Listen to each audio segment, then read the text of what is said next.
ठीक है। ये एकादशी की तिथि जो है भक्ति जननी है। इससे क्या पैदा होता है? भक्ति पैदा होती है। माधव तिथि भी कहलाती है। माधव तिथि भक्ति जननी यत्ने पालन करी। मैं पहले भी बतला चुका हूँ, एकादशी तिथि है कौन? कौन है? इसकी कथा मैं बताया हूँ, आपको फिर बतला रहा हूँ, ध्यान से सुनेंगे। वैसे तो मैं शाम को जैव धर्म के ऊपर कथा करता हूँ, अगर मिला तो जैव धर्म भी सुनाऊँ, बहुत अच्छा ग्रंथ है ये। लेकिन पहले थोड़ा सा एकादशी के बारे में सुनो। आज की एकादशी का नाम है निर्जला भीम एकादशी, पांडव एकादशी। पांडव जो थे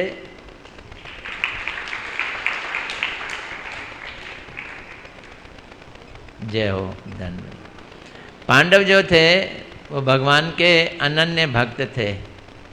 भगवान के भक्त और एकादशी का चोली दामन का साथ है। मेरी भाषा समझ आ रही है? भगवान के भक्त और भगवान का चोली दामन का साथ है।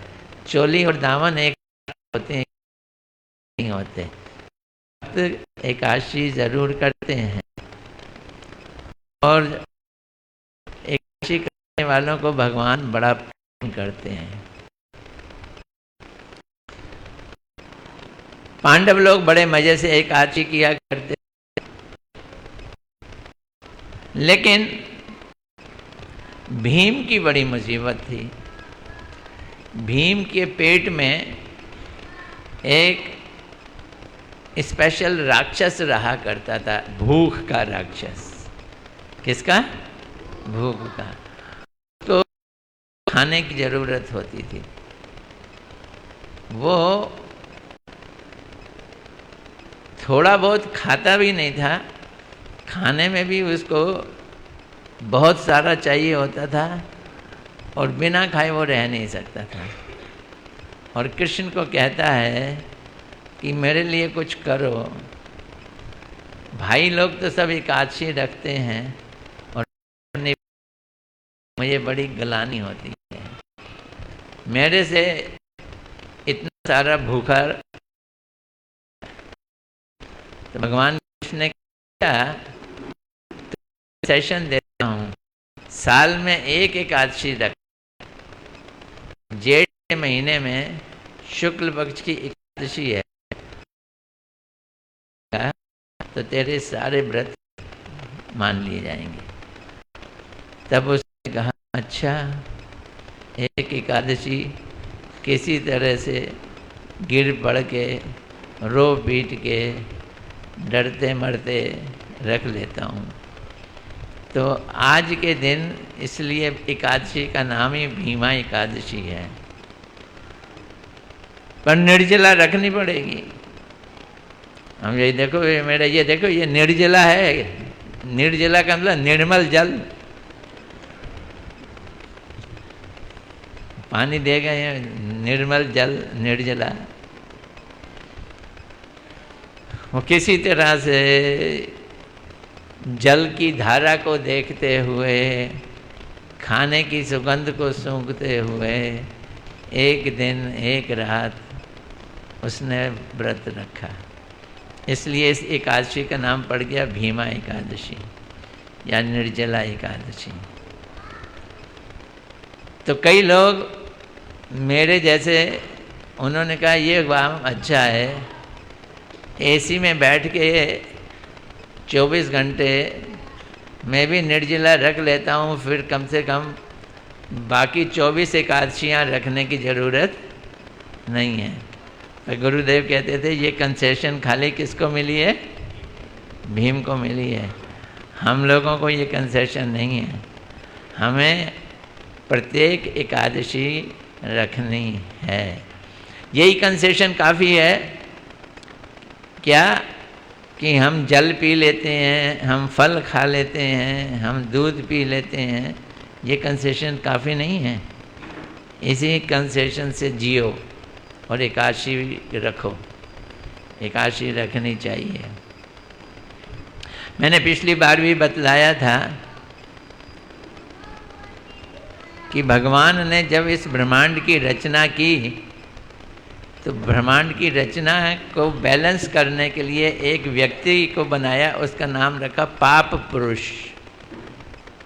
वो पुरुष पाप ही था, पाप का साक्षात रूप।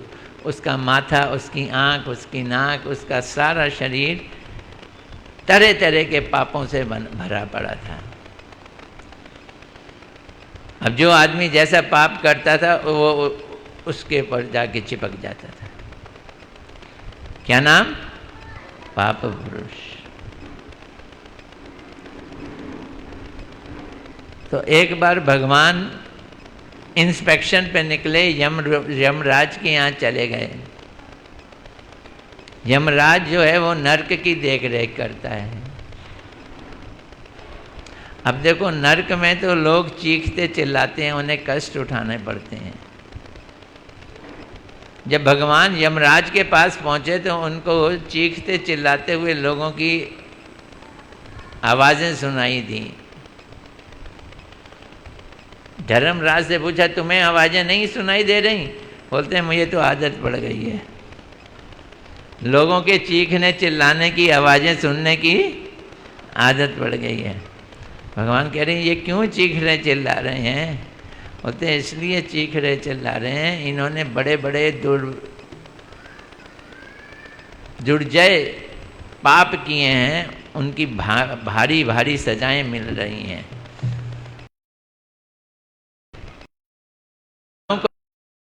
पाप गए में ऐसी सजाएं मिलती हैं कर भगवान वो कहा,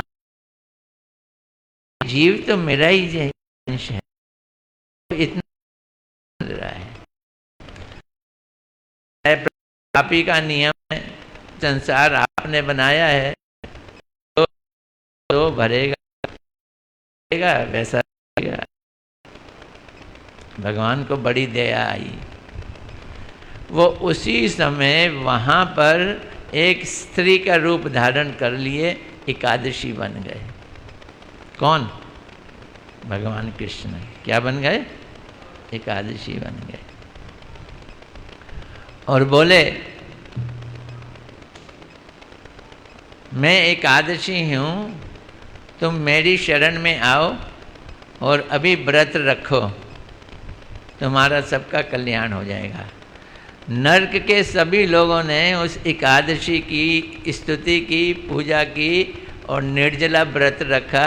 सारे के सारे नरकवासी सीधा वैकुंठ चले गए, सीधा। बीच में कोई वो रोड ब्लॉक नहीं, कहते हैं ना, रुकावट के लिए कोई खेद नहीं था, सीधा चले गए। अब तो जिस सारे ब्रह्मांड में हल्ला मच गया।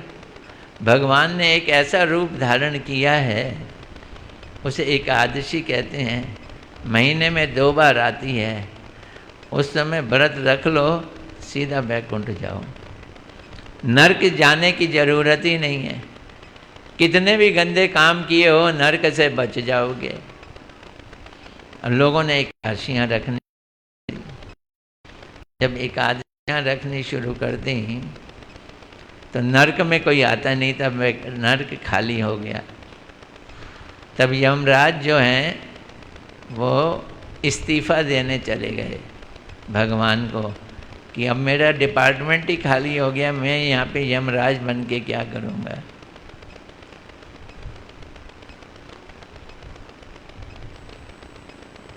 तो उन्होंने कहा, नहीं नहीं नहीं, तुम्हारा डिपार्टमेंट एकदम खाली नहीं होगा, तुम बैठे रहो यहाँ।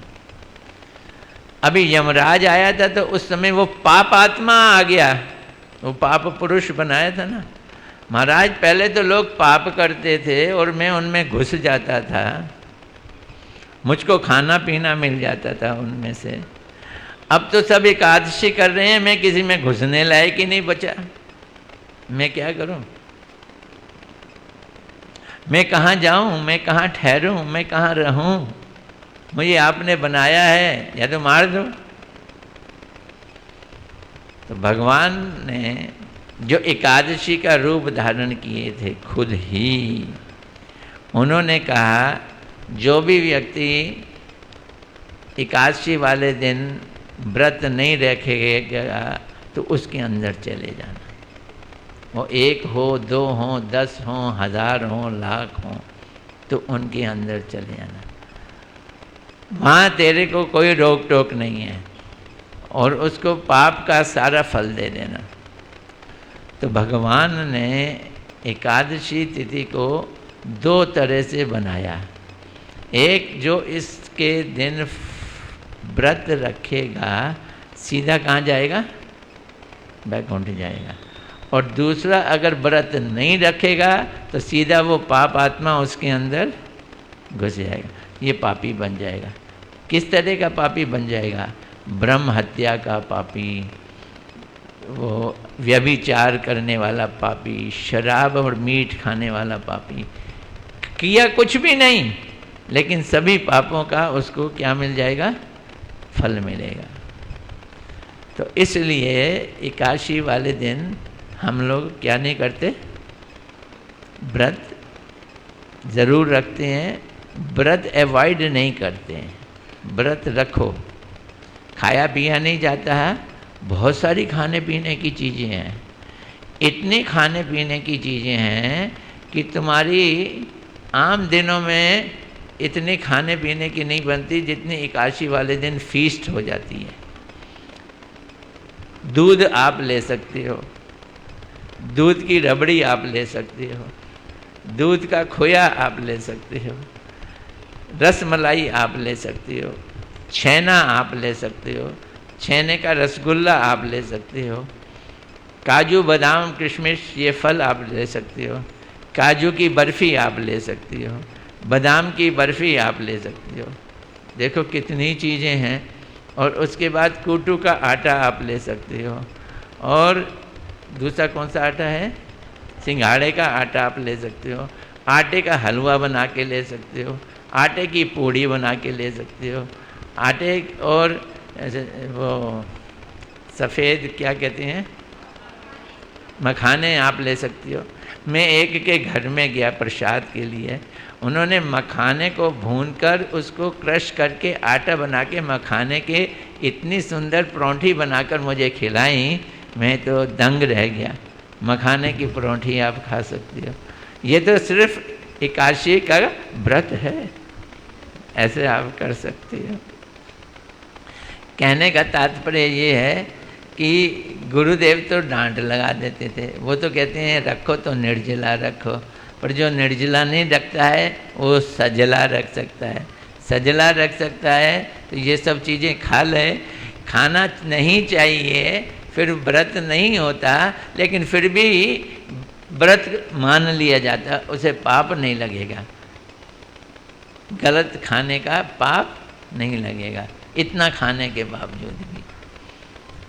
तो हम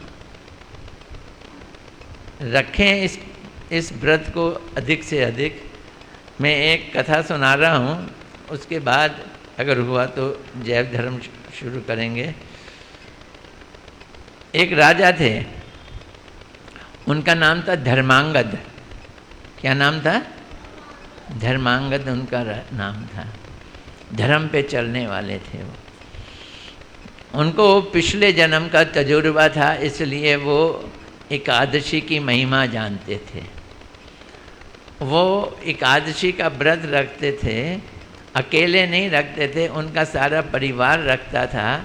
खाली परिवार नहीं रखता था, उनका सारा राज्य एकादशी का व्रत रखता था। वो बहुत बड़े सम्राट थे, चक्रवर्ती सम्राट। एकादशी से एक दिन पहले ढिंढोरा पीट दिया जाता था। सुनो सुनो सुनो, कल एकादशी तिथि है, कोई भी अन्न जल नहीं लेगा।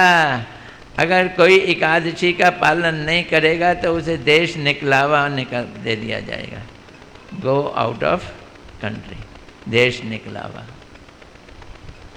अब किसी की हिम्मत नहीं पड़ती थी, सब मजबूरी में एकादशी रखते थे। इतना एकादशी कि उसके राज्य में कोई पाप ही नहीं रहा, सब निष्पाप हो गए, सब बैकुंठ जाने लगे, कोई गलत काम ही नहीं कर सकता, क्योंकि व्रत रख लिया। किसका? एकादशी का व्रत रख लिया। सब निष्पाप हो गए, हृदय सबके स्वच्छ हो गए। अब फिर मुसीबत आ गई। किसको? यमराज को। क्यों? जब कोई पाप ही नहीं करेगा तो यमलोक खाली हो जाएगा। यमराज को फिर मुश्किल आ गई, फिर मुसीबत आ गई। तो भगवान के पास पहुँचे, ब्रह्मा जी से भगवान के पास पहुँचे। भगवान ने एक आइडिया दिया, एक सुंदर लड़की बनाओ। धर्मांगद जब बूढ़ा हो गया, 50-60 साल का हो गया, तो अपना राज्य का भार अपने बेटे का नाम था रुकमांगद, कुछ ऐसे नाम था, रुकमांगद को उसने राजपाट दे दिया और खुद कहाँ चला गया? जंगल में भजन करने के लिए। अब देखो, भगवान की इच्छा ज़्यादा चलती है, भाग्य से भी ज़्यादा भगवान की इच्छा चलती है। धर्मांगद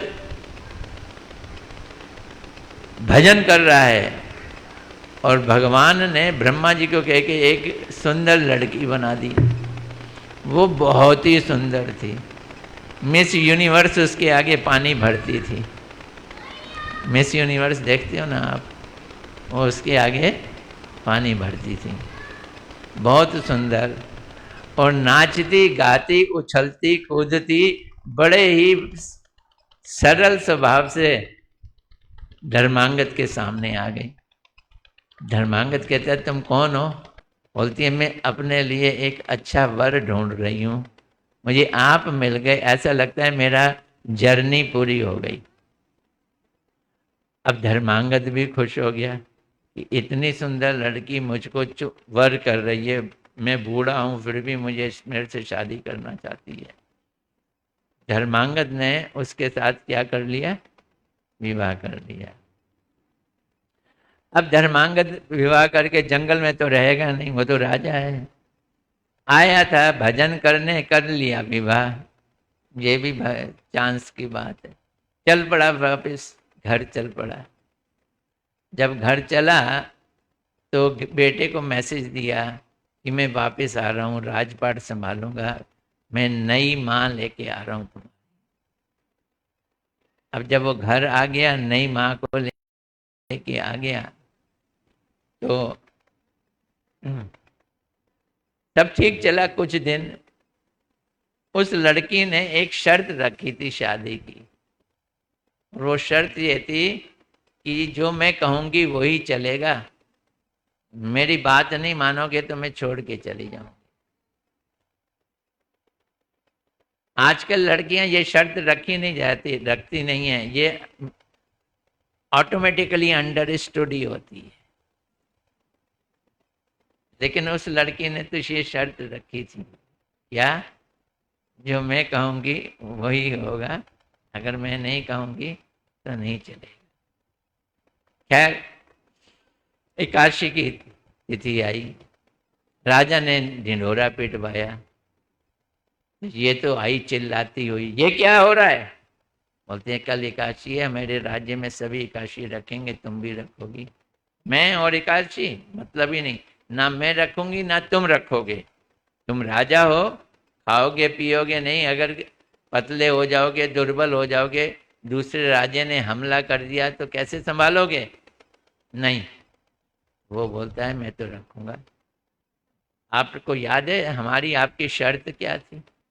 जो मैं कहूँगी वो मानोगे। तो वो बोलते ही है, मैं तुम्हारी शर्त मानने को तैयार हूँ, मैं जो कह रहा हूँ वही चलेगा, जो तुम कह रही हो वो नहीं चलेगा, तुम छोड़ के चली जाओ। राजा एकादशी के लिए बड़ा तत्पर था, तुम बेशक छोड़ के चली जाओ। अब वो छोड़ के जाने लगी तो रुकमंगत जो धर्मांगद का बेटा था उसको मालूम था कि राजा इसको प्यार तो बहुत करता है, ये चली जाएगी तो राजा का सारा आनंद जीवन का समाप्त हो जाएगा। उसने अपनी माँ को बोला कि इसको रोक लो। माँ सौतेली, उसे क्या कहते हैं, सौत, सौत कहते हैं ना। उसने रोका, बोलती है मैं तो जा रही हूँ, मैं तो नहीं रुक सकती, मैं एकादशी नहीं देख सकती, राजा को करते हुए नहीं देखूंगी। उसने बहुत हाथ पैर जोड़े, बोलती है ठीक है, तो राजा अपने बेटे को सिर काट दे तब मैं रखने दूंगी। क्या शर्त रखी है, क्या कर दे, सिर काट दे। अब राजा का बेटा तो इस माँ का बेटा था। उसने अपने बेटे को कहा, बेटा बोलता है आज एकादशी है, एकादशी वाले दिन मर जाऊंगा, सीधा भगवान के पास जाऊंगा, मरना तो है ही है, पिताजी की खातिर एकादशी के दिन मरते हैं तो ठीक है, माँ मरने दो मुझको, कम से कम ये रह जाएगी। अब जी वो मरने को तैयार हो गया, तलवार लाई गई, राजा उसका गला काटने लगा। जैसे ही गला काटने लगा उसी समय भगवान विष्णु, ब्रह्मा जी वहाँ पे प्रकट हो गए और प्रकट होके कहा, राजा तू जीत गया, तुम्हारी परीक्षा में जीत गया, तूने एकादशी को अपनी पत्नी से ज़्यादा महत्व दिया, यहाँ तक कि अपने बेटे को भी मारने के लिए तैयार हो गया। जा तू वर मांग, क्या वर चाहता है? बोलता है मैं ये वर चाहता हूँ कि आगे से ऐसी कठिन परीक्षा किसी से मत लेना, मैंने तो दे दी, सब लोग इतनी कठिन परीक्षा नहीं दे सकेंगे। बोलते है कोई बात नहीं, कोई दूसरा वर मांग। दूसरा वर क्या मांगूं? मैं ये चाहता हूँ कि सभी लोग एकादशी रखें, जो एकादशी ना रखें उनके लिए आप कुछ दंड विधान कीजिए। तब भगवान ने दंड विधान किया, जो एकादशी नहीं रखेंगे उनके अंदर पाप जाकर बैठ जाएंगे, जो एकादशी नहीं रखेंगे उनके अंदर पाप बैठेंगे। किसके पाप बैठ जाएंगे? जो एकादशी रख रहे हैं उनके सारे पाप कहाँ जाके बैठ जाएंगे? जो एकादशी नहीं रख रहे उनके पास जाके बैठ जाएंगे। तो अब सब लोगों ने एकादशी रखना शुरू कर दिया। इस तरह से हमारे शास्त्रों में एकादशी का तरह तरह से वर्णन आता है।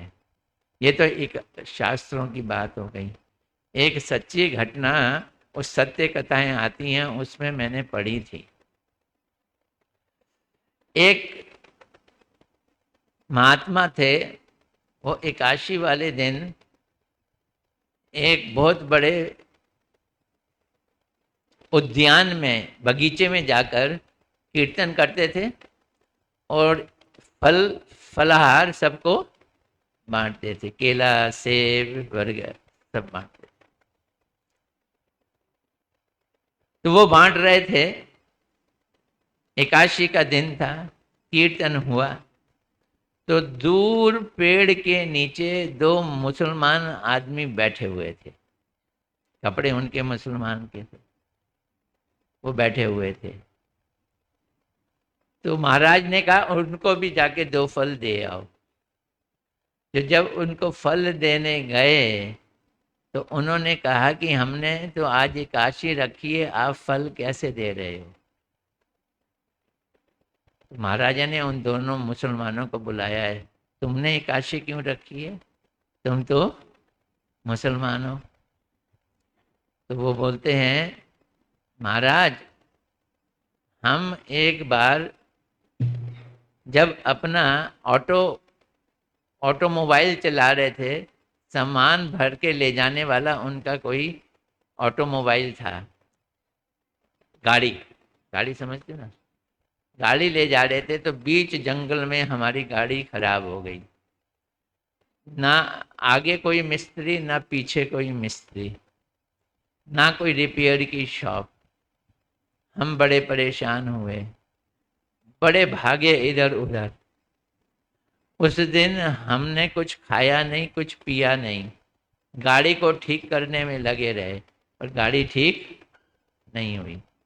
फिर रात को सोने के लिए एक पुआल थी, वहाँ लकड़ी का वो फटा लगा हुआ था, पुआल के ऊपर हम उस फटे पे, गर्मियाँ का दिन था, फटे पे दोनों भाई सो गए। नीचे पुआल, पुआल समझती हो ना, उसमें आग लग गई। जब आग लग गई तो उसके धुएं से हमारी जो सांस है वो चौक हो गई, दब गई, हम मर गए। बोलते हैं हम मर गए। हमको कुछ लोग यहाँ से उठाकर ले गए, और ले जाने के बाद वो यमलोक में ले गए, वहाँ यमराज के पास ले गए। वहाँ हमारा हिसाब किताब किया। हमारे हिसाब किताब से हमारे को नरक में जाना था, लेकिन फिर मुनीम ने एक हिसाब में बताया कि आज की रात ये लोग जो सोए हैं, कल का दिन जो ये जागे हैं, ये एकादशी का दिन था, इन्होंने ना कुछ खाया और ना ही कुछ पिया, ये भूखे प्यासे हैं, इसलिए इनकी एकादशी हो गई है। तो अब एकादशी हो जाने का क्या फल मिलेगा? तो यमराज कहते हैं एकादशी हो जाने से नरक तो हम दे नहीं सकते हैं, इनको वापस भेजो। बोलते हैं उन्होंने, यमराज ने हमको नरक में भेजने की बजाय वापस भेज दिया। हमारी लाइफ एक्सटेंड हो गई, और हम नीचे आते ही अपने शरीर में घुसे और सीधा मंदिर पहुंचे, और पंडित से पूछा कि कल क्या था? पंडित ने कहा कल थी एकादशी।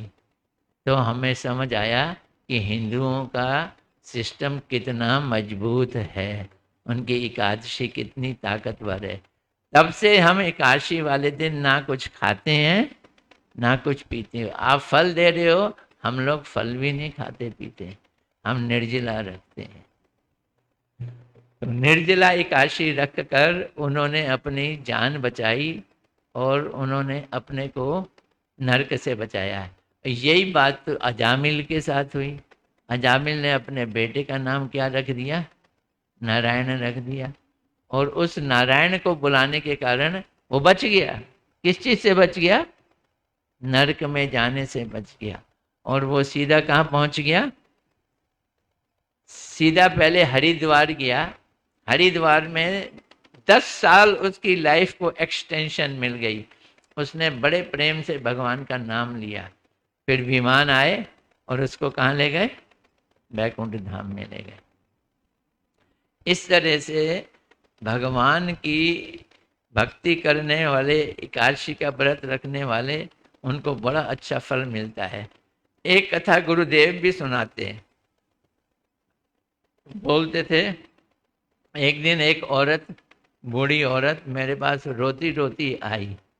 बोली महाराज महाराज, देखा नहीं जा रहा, मेरे घर के रास्ते में और आने जाने में एक गैया जो है वो पड़ी हुई है ज़मीन पे, बड़ी बुरी तरह से बीमार है, उठ नहीं पा रही, कुछ खा नहीं रही, कुछ पी नहीं रही, 2-3 दिन हो गए, मर भी नहीं रही। और उसकी पीड़ा देखकर मुझे बहुत कष्ट होता है। तो गुरुदेव ने कहा तू एकादशी रखती है? बोलती है हाँ रखती हूँ। तो तू जा और एक चुल्लू पानी ले और उसके कान में कह दे कि एक एकादशी के व्रत का फल मैंने तुम्हें दिया, और पानी को ऐसे डाल दे। वो पानी ले गई, बोलती है एक एकादशी का फल मैंने तुमको दिया। आधे घंटे के बाद वह गुरुदेव के पास आ गई। बोलती है गुरुदेव, ऐसा करने के 15 मिनट बाद उसने प्राण त्याग दिए। तो इस तरह से एकादशी का फल गाय को दिया जा सकता है, तो घर वालों को भी दिया जा सकता है। पर दिया तो तब जाएगा जब हम एकादशी का व्रत रखेंगे। जब रखेंगे नहीं तो फल कैसे देंगे हम किसी को, कैसे नहीं देंगे किसी को। इसलिए ये ज़रूरी है कि एकादशी वाले दिन एकादशी का व्रत करो, हो सके तो निर्जला करो। गुरुदेव तो बहुत कहते थे अगर ताकत है तो निर्जला करो, शाम तक निर्जला कर लो, फिर उसके बाद कुछ पी लो, दूसरे दिन खा पी लो। नहीं तो एकादशी वाले दिन जो हम खाते हैं इसे फलहार कहते हैं, फल का आहार। जो फल आहार है जो हम एकादशी वाले दिन खाते हैं उसका खाने से कोई नुकसान नहीं होता। और तो और अगर कोई किसी की तबीयत खराब है उसको दवाई खानी पड़े तो वो दवाई भी खा सकता है, उससे उसके व्रत का ऊपर कोई असर नहीं पड़ेगा। तो पानी, दूध, दवाई, फल ये खा लेने से एकादशी के व्रत का कोई वो क्या कहते हैं नष्ट, व्रत नष्ट नहीं होता। और अगर निर्जला रख सको तो कहने की बात क्या है। तो अब 9:15 बज गए हैं। मैं सोच तो रहा था जैव धर्म में शुरू कर दूं, करूं, थोड़ी सी सुनोगे या छोटा रह जाएगा? हैं, बोलो हाँ या ना। या एकादशी की ही और सुन लें थोड़े से। हमारे एकादशी व्रत को रखने वाले,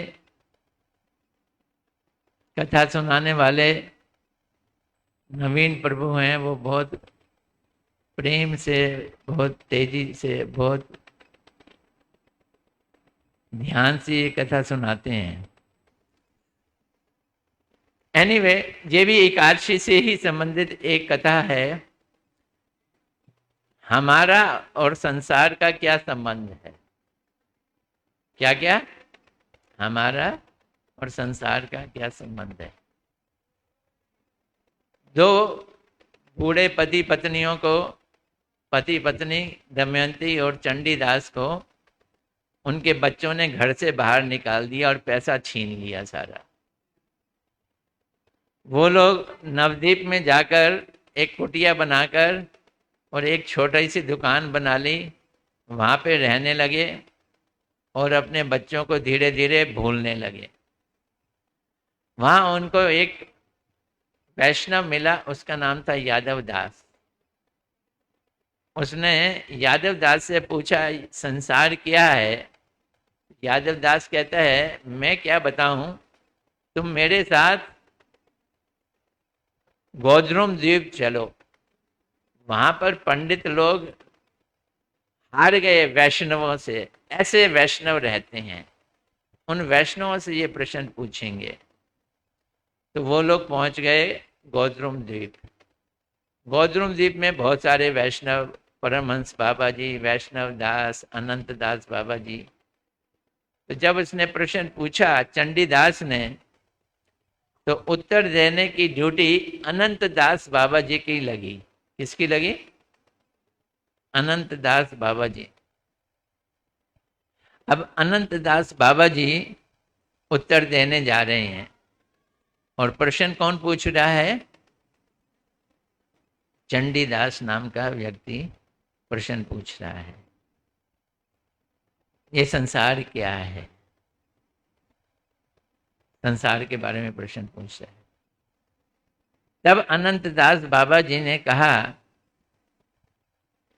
कि मैं अपने गुरुदेव के चरण कमलों का स्मरण करता हूं, श्री प्रद्युम्न ब्रह्मचारी जी का।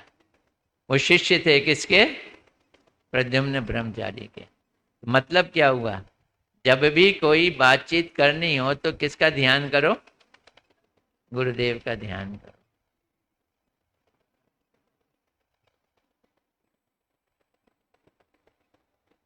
जीव की दो दशाएं दिखलाई पड़ती हैं।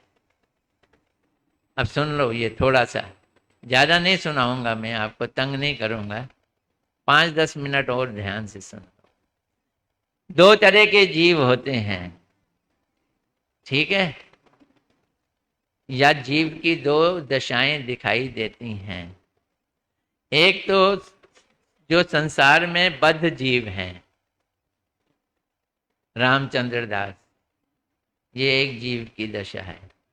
और एक जो मुक्त हैं, जो भगवान के पास में ही रहते हैं, वो मुक्त जीव। तो कितने जीव हो गए? दो, एक बद्ध और एक मुक्त। जो भगवान कृष्ण के शुद्ध भक्त हैं,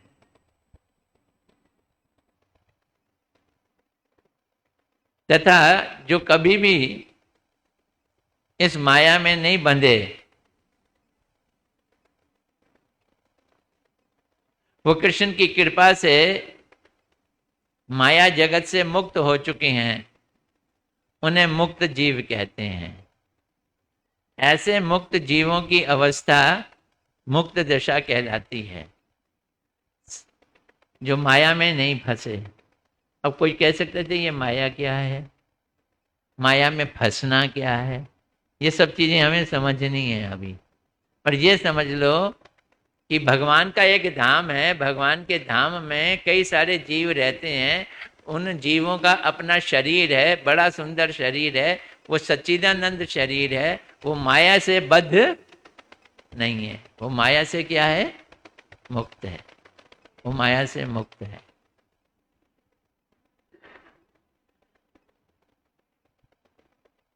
ऐसे मुक्त जीवों की अवस्था मुक्त दशा कहलाती है। अब दूसरी तरफ चलो, जो जीव भगवान कृष्ण से विमुख हैं।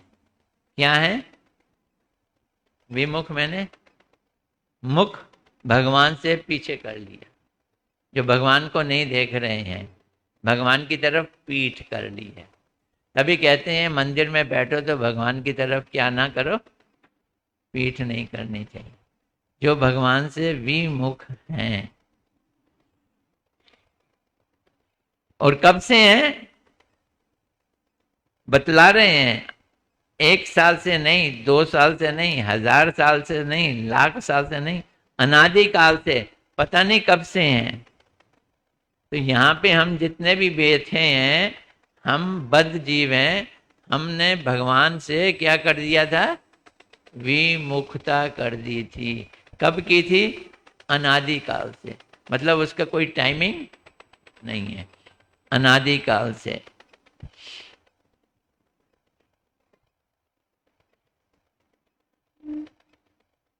अनादि काल से माया के कवल में पड़े हुए हैं। एक ग्रास खाते हो ना, ग्रास, ग्रास को कवल कहते हैं। ग्रास कहाँ जाता है? मुंह के अंदर। और थोड़ी देर बाद ग्रास का क्या होता है? दांत उसको चबाते हैं। तो हम माया के कवल में पड़े हुए हैं, यानी कि बस माया ने मुंह में ले लिया है और अभी हमको माया क्या करने वाली है? चबाने वाली है। माया के कवल में पड़े हुए हैं। कब से पड़े हुए हैं? अनादि काल से।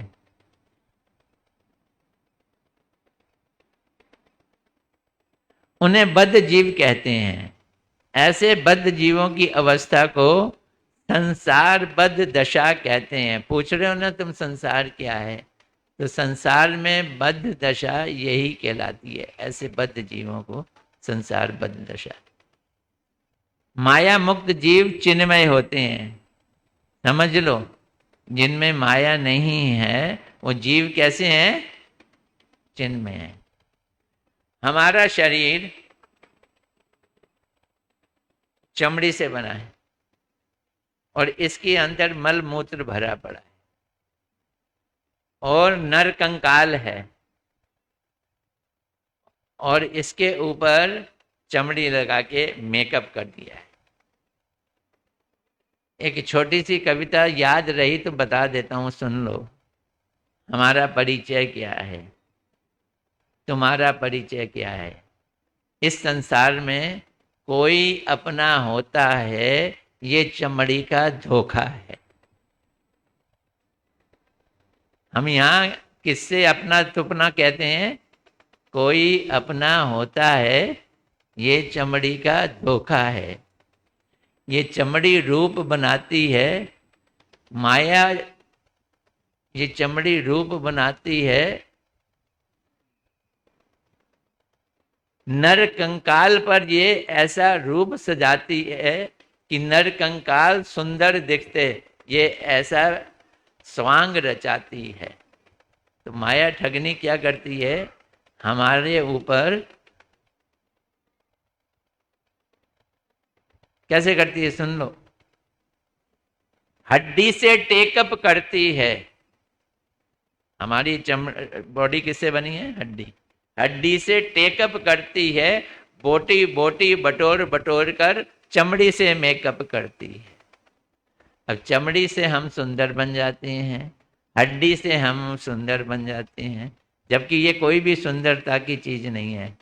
और चमड़ी बूढ़ी हो जाती है, चमड़ी जब जात पे आती है फिर दमड़ी सब लग जाती है। चमड़ी को तरस नहीं खाती है, चमड़ी को झुर्री होती है, चमड़ी को खुजली होती है और चमड़ी की खारिश होती है। तो ये हमारा असली रूप है, ये बतला रहे हैं बाबा जी।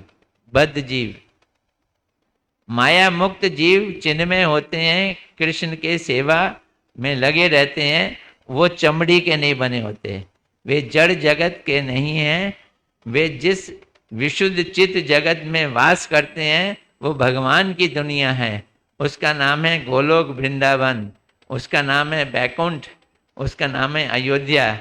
माया मुक्त जीवों की संख्या अनंत है, मायाबद्ध जीवों की संख्या भी अनंत है। कृष्ण विमुक्ता ही जीवों का दोष है। तो हम माया में क्यों बंधे, कृष्ण से विमुख होने के कारण हम माया से बंध गए। कृष्ण विमुक्ता ही जीवों का दोष है। इसी दोष के कारण कृष्ण की एक शक्ति, ये माया शक्ति, ये छाया शक्ति जो जीव को बांध लेती है, तीन गुणों में बांधती है, रजोगुण तमोगुण सतोगुण। ये रस्सी है, इस रस्सी से आबद्ध कर देती है और गुणों के तारतम्य से बद्ध जीवों की अवस्थाएं विचित्र दिखाई देती हैं। कभी कोई मनुष्य बन जाता है, कभी कोई पशु बन जाता है, कभी कोई पक्षी बनता है। शरीर की विचित्रता, भाव की विचित्रता, रूप की विचित्रता, स्वभाव की वैरायटी, स्थान की विचित्रता और गति की विचित्रता पर विचार करें। जीव ने संसार में प्रवेश करके पाया क्या, इस माया का आश्रय ले लिया। शुद्ध अवस्था में जीव कहता है मैं कृष्ण का दास हूं, मैं अमर हूं, मैं नित्य हूं। और बद्ध अवस्था में जीव कहता है मैं मनुष्य हूं, मैं देवता हूं, मैं पशु हूं, मैं राजा हूं, मैं ब्राह्मण हूं, मैं चंडाल हूं। कभी कहता है मैं बीमार हूं, कभी कहता है मैं भूखा हूं, कभी कहता है कि मेरे पास पति नहीं है, कभी कहता है मेरे पास पत्नी नहीं है, कभी कहता है पत्नी तंग करती है, कभी कहता है पति तंग करता है, कभी कहता है पुत्र नहीं है, कभी कहता है पुत्र तंग करता है। ये संसार है। कभी कहता है मैं दरिद्र हूँ, कभी कहता है मैं सुखी हूँ, मैं कमज़ोर हूँ। ये नाना प्रकार के मैं जो हैं, इन्हें अहंता कहते हैं। यही माया है। इस अहंता के अतिरिक्त ममता नामक एक दूसरी चीज भी है जो जीव में प्रवेश करती है। अहंता में तो वो मैं ये हूँ, मैं ये हूँ, मैं ये हूँ करता है, और ममता में ये मेरा है, ये मेरा बच्चा है, ये मेरी संतान है, ये मेरा मित्र है, वो मेरापन डालता है। एक मैं और एक मेरा, ये दो चीज़ों ने हमको है घेरा। मैं और मेरा को लेकर जो प्रकांड व्यापार दिखलाई पड़ता है, उसी का नाम संसार है। ये संसार की उन्होंने परिभाषा बताई। अभी बड़ी लंबी बातें चलेंगी, आज इसको मैं यहीं छोड़ रहा हूँ क्योंकि 9:30 बज गए। अब हमारे भक्त लोग कीर्तन भी करना चाहते हैं। देखो वो कीर्तन का क्या वो सिस्टम बनाते हैं, हैवी सिस्टम। कहाँ गए भक्त लोग? हरे कृष्णा, किसी ने कोई प्रश्न पूछना है तो पूछो। कृष्णा कृष्णा हरे हरे, हरे राम राम राम हरे हरे, हरे कृष्णा कृष्णा कृष्णा हरे हरे, हरे राम राम राम, हरे कृष्णा कृष्णा कृष्णा हरे हरे, हरे राम राम राम। आपकी एकादशी आपका कल्याण करे, आपको आनंद दे। सभी लोग ऐसे ही हर एकादशी को रखा करेंगे और मंदिर में आएंगे। मंदिर में प्रसाद भी मिल जाता है।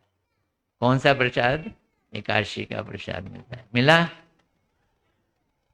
तुमको मिला? नहीं मिला? एकादशी प्रसाद नहीं मिला? क्या मिला है?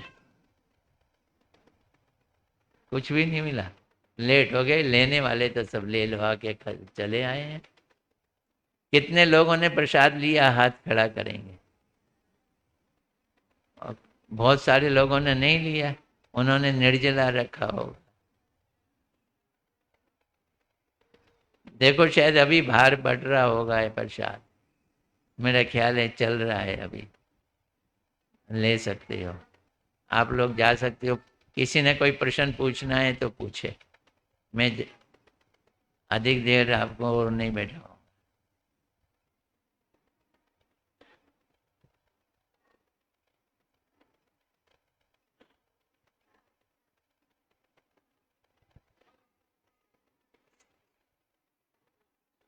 हरे कृष्ण।